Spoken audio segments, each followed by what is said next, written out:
wythnos brysur a chyffroes iawn yma ym Mrwsel. Mae Manon Jones wedi ymuno â ni am wythnos i wneud profiad gwaith yn y swyddfa.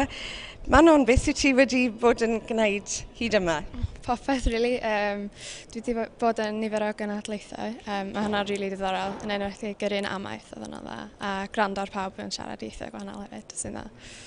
A beth wyt ti'n meddwl am fod yma yng nghanol yr holl argyfwng sy'n mynd ymlaen yn Ewrop? Ti'n gweld ar y newyddion a dyma ti yn ei chanol?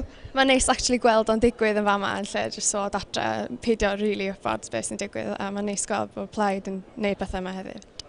Beth yw dy gynlluniau di ar gyfer y dyfodol? Ti'n meddwl falle dod nôl i weithio ym Mrwsel? A fyswn definitely eisiau ddod yn ôl, ond dwi eisiau gwneud gwaith efo ieithoedd, so mae'n lle anhygoel i wneud o, rili. A dyma lle i fod ar gyfer ieithoedd ac dyn ni wedi bod yn siarad Cymraeg yn y gynhadledd heddi wrth gwrs a gobeithio cyn hir byddwn ni'n gallu siarad Cymraeg yn y Senedd hefyd gyda cyfieithu.